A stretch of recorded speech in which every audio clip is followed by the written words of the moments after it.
Bueno, señores, paso a contarles.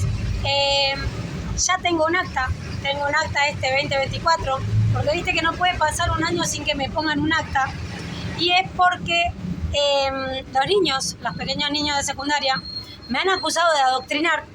Tengo un acta por adoctrinamiento, dado que encontré, una vez que llegué a la escuela, un pizarrón escrito por la profesora de inglés, donde le hacía preguntas sobre Gran Hermano en inglés para que los chicos respondieran en inglés, y esa era la tarea en inglés.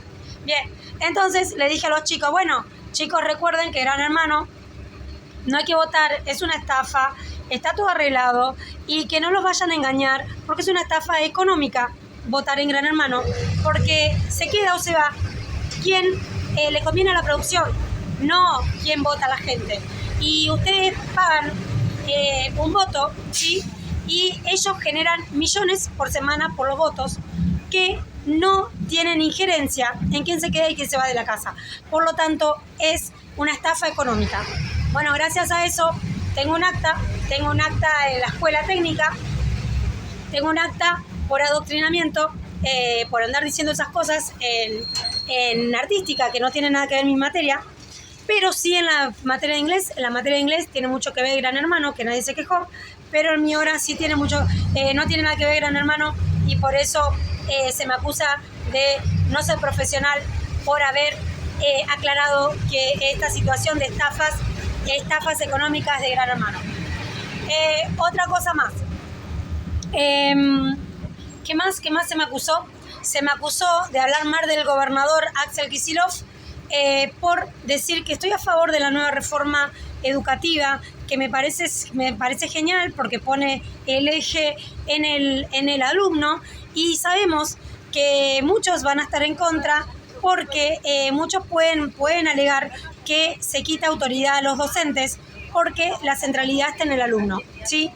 Entonces yo le dije, la verdad que en estos tiempos me parece bien que la centralidad esté en los alumnos porque están siendo los derechos vulnerados, así que me parece muy bien que se proteja al alumno antes que a cualquier el contenido o el docente. Porque el que no es docente la tríada es alumno, profesor, contenido. Alumno, profesor, contenido es la tríada pedagógica que teníamos, ¿sí? Que con la igual importancia.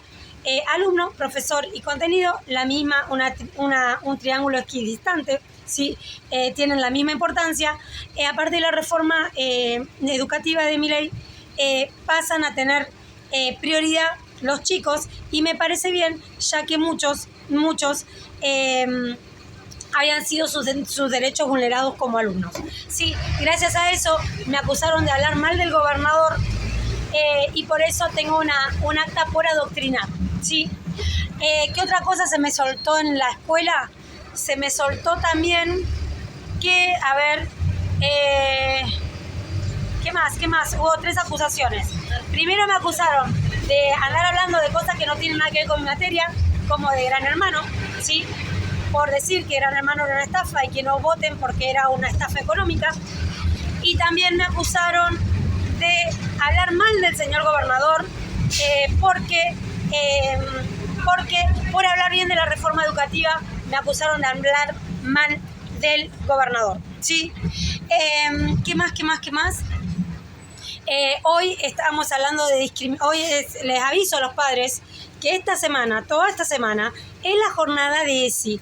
Por lo tanto, sepan que van a ver ESI toda la semana en cualquier materia, ¿sí? Bueno, le expliqué a los chicos que estamos en esa jornada, que durante toda la semana van a ver ESI en las distintas materias, y aunque sea matemática, también corresponde ESI. ¿Por qué? Porque así lo dice la ley. Hay una ley que tiene más de 15 años que dice que todos los profesores de todas las materias tenemos que dar ESI, ¿sí? Entonces, le digo, siempre estábamos acostumbrados que era la de biología o la de ciudadanía, y no, en el resto de las materias también hay que darlo. Bueno, nos pusimos ya con esa introducción, empecé a hablar sobre ESI, ¿sí? Hablamos sobre violencia de género. Los chicos enseguida se enojaron porque las chicas también matan a los hombres y también le pegan a los hombres y nadie los escucha.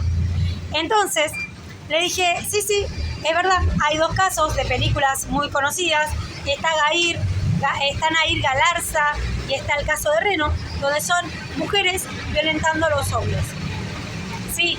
Como para no confrontar, como para darle la razón y después seguir a una cuestión estadística, que siempre los hombres son los que tienen el poder en estadística y por eso es más probable que sea un varón el que ejerce violencia hacia la mujer y un varón heterosexual hacia una persona de las disidencias que lo haga una mujer. ¿Hay casos? Sí hay casos. ¿Se puede permitir? No. ¿Las leyes amparan a las mujeres que maten a los varones? No, van presos igual que los varones. Pero son más casos de varones que de mujeres, ¿sí? Pero ¿qué pasó? Con el caso de Nair Galarza y de Reno, vemos el mismo caso, 2 mujeres violentando a un hombre. ¿Cuál fue la repercusión en la gente, en la opinión pública? Nair Galarza fue idolatrada, fue aplaudida por matar al novio y Reno generó odio en la sociedad. Bien, entonces le pregunté, ¿qué diferencia hay entre Nair Galarza y Reno? Y Nair Galarza es jovencita, es flaquita, es linda, está dentro de los estereotipos de belleza lindos. Y Reno es una mujer gorda que violenta a un hombre. Bien, entonces, ¿qué hay ahí? Y entonces hay discriminación, hay gordofobia, hay bullying y en cuestiones de denuncias de violencia de mujeres a hombres tiene que ver si la mujer que te violentó es linda o es fea, es flaca o es gorda, ¿sí? Entonces, ahí, además de violencia de género, estuvimos hablando de la discriminación y el bullying y la gordofobia con otros términos que fueron cuerpos diversos, ya que gordofobia no se puede decir en la escuela. Ahora, por eso también tengo un acta, porque también es como que no se entiende qué es lo que toman como adoctrinamiento. Hoy, por supuesto, estuve citada por el director, le tuve que explicar cuál era la situación, intervino en la clase y después tuvimos una charla posterior y le explico, me explica que adoctrinar es tener... No es esto de tener posiciones distintas políticamente, porque todos tenemos posiciones distintas, todos somos políticos, los docentes también somos políticos, pero adoctrinar es no permitir una respuesta distinta a la que vos aceptás.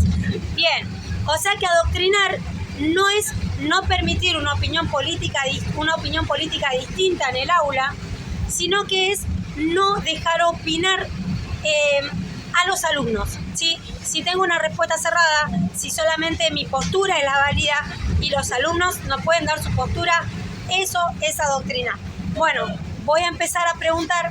En matemática, por supuesto que no sería tan boba de dudarlo, pero en lenguaje, ¿sí? Vamos a una tarea de lenguaje y de práctica de lenguaje. Me dice, ¿cuál es la moraleja de la historia, la actividad?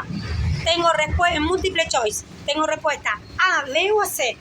¿Qué pasa si viene un alumno y me dice que es la respuesta B cuando mi respuesta que yo digo que tiene que ser es la respuesta D?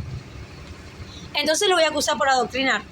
Porque muchas profesoras de práctica de lenguaje, hay un texto, un cuento, y te preguntan, bueno, ¿cuál era la moraleja de la historia? Tenés A, B, C y D.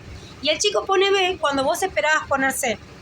Y cuando te pone B, si vos le preguntás por qué pusiste B, tiene una explicación coherente y argumentos que te dicen por qué eligió la opción B cuando vos esperabas la opción C. ¿Qué quiere decir? ¿Que el chico tiene problema de comprensión lectora? No, quiere decir que tiene una opinión distinta o una interpretación distinta del texto que la maestra. Ahora, ¿qué es lo que se hacía con esos alumnos? Se lo diagnosticaba con que tenían falta de comprensión lectora, un problema en lo pedagógico, y se lo derivaba al equipo de orientación escolar. Y en muchos casos iban a parar a especialistas por eso, ¿sí? ¿Por qué? Porque en vez de ponerse, ponían B. Bueno, entonces yo a partir de ahora, que se me ha acusado de adoctrinamiento por no permitir ciertas respuestas, le voy a decir a las profesoras de práctica de lenguaje que empiecen a evitar el multiple choice, o si van a implementar el multiple choice, acepten diferentes respuestas a las que ustedes esperaban como comprensión lectora, porque quizás los alumnos sí comprendieron y las docentes no, ¿sí? Y sería adoctrinamiento, que sería mucho, mucho peor. Así que, nada, estas son las nuevas de ahora. ¿Por qué? ¿Por qué no dejé continuar a su alumno en su libertad de expresión hoy? Bien, cuando yo empecé a hablar de la diferencia entre el caso Nair Galarza y el caso Reno, los chicos se pusieron a hacer comentarios gordofóbicos, a hacer muecas y gestos donde se burlaban del cuerpo de la protagonista de la película Reno. Por eso, ahí yo le tuve que explicar al director, mire, yo entiendo que tenemos que aceptar distintas posturas políticas dentro del aula, tenemos que aceptar distintas respuestas de los alumnos, distintas opiniones de los alumnos, porque eso habla de la libertad del alumno. Pero lo que no podemos permitir es bullying, gordofobia, violencia, porque hoy bien les expliqué que la violencia no solamente es un golpe que te deja un moretón, sino que la gordofobia y la humillación y la violencia psicológica dejan traumas, ¿sí? Que también afectan la salud de las personas, ¿sí? Así que una cosa es la libertad de expresión, una cosa es que tengan libertad para expresarse los chicos, y otra cosa es permitir el bullying, la discriminación, la violencia simbólica y la violencia psicológica dentro del aula por parte de los alumnos al resto de las personas que estamos ahí. No solamente a mí, sino al resto de las compañeras y compañeros que se sientan afectados por la situación. Entonces, una cosa es libertad de expresión, una cosa es poder debatir, una cosa es poder dar mi postura, por más que hayan posturas distintas en el aula, y otra cosa es permitir la violencia dentro del aula, ¿sí? Ahora, eso no sería cortar la libertad de expresión, ¿sí? Así que parar a un alumno cuando se está expresando mal o está cometiendo un error también es parte de la función docente, y no me pueden acusar de no dejar expresarse a un alumno cuando se está equivocando tanto de una manera que mal informa a los compañeros o está violentando, ¿sí? Entonces, ahí también está la función del docente de parar la violencia, y cuando hay alguien que mal informa, informar bien, porque si no, otra vez caemos en que los docentes no podemos corregir a los alumnos cuando se equivocan, ¿sí? Si los docentes no podemos corregir a los alumnos cuando se equivocan y nos acusan de adoctrinar por eso, entonces, ¿en qué vamos a caer? Porque si yo no puedo corregir a un alumno porque está mal informando, porque está violentando, porque me acusan de adoctrinar por eso, entonces, ¿de qué sirve un docente adentro del aula? ¿Para qué está un docente adentro del aula si no puede corregir cuando un alumno cuando un alumno se equivoca? Si podemos aprender del mismo error, no para sancionar, sino para aprender. Si alguien se equivoca, en vez de burlarse y violentar, tenemos que aprender a corregir los errores. También equivocarse sirve para la enseñanza, sí, siempre y cuando se detecte el error y aprendamos del error. ¿Cómo? Negando el error, diciendo que no lo puedo corregir por el error, no. Aceptando el error, señalando el error sin humillar y explicando cuál fue el error para poder corregirlo. Si no, no se entiende cuál es la función docente dentro del aula. Así que fíjense qué peligro que es lo que llaman adoctrinamiento, ¿sí? Porque a mí me han acusado de adoctrinar ya el año pasado, cuando un alumno en SENS, yo estaba dando igualdad de género, ¿sí? Que los varones y las mujeres tenemos los mismos derechos. Entonces, ahí me acusaron de estar adoctrinando, ¿sí? Fíjense qué es lo que llaman adoctrinar, porque ahora hay una nueva teoría que adoctrinar es no permitir hablar al otro. Bueno, yo puedo permitir hablar al otro, puedo dejar lugar para que hayan posturas distintas siempre y cuando el tiempo nos dé, pero si no lo puedo corregir y si no puedo explicar el error para poder corregirlo, entonces, ¿cuál es mi función ahí? ¿Que cada uno dé su opinión y que nadie haya aprendido nada? ¿Que nos vayamos de la escuela igual que entramos? ¿Cuál es la función del docente? Si yo llego a la escuela con errores, y la docente no me puede corregir porque me van a acusar de adoctrinamiento, entonces ¿para qué fui a la escuela? Si ya me quedo con los conocimientos previos que yo ya tenía y errados. ¿Qué sentido tuvo dar toda esta semana de ESI si no pude corregir los errores? ¿Qué sentido tiene dar toda la semana de ESI si no podemos aprender de los errores? Porque no puedo señalar error, porque no puedo corregir un error, porque me acusan de adoctrinar. ¿Sí? Fíjense qué grave.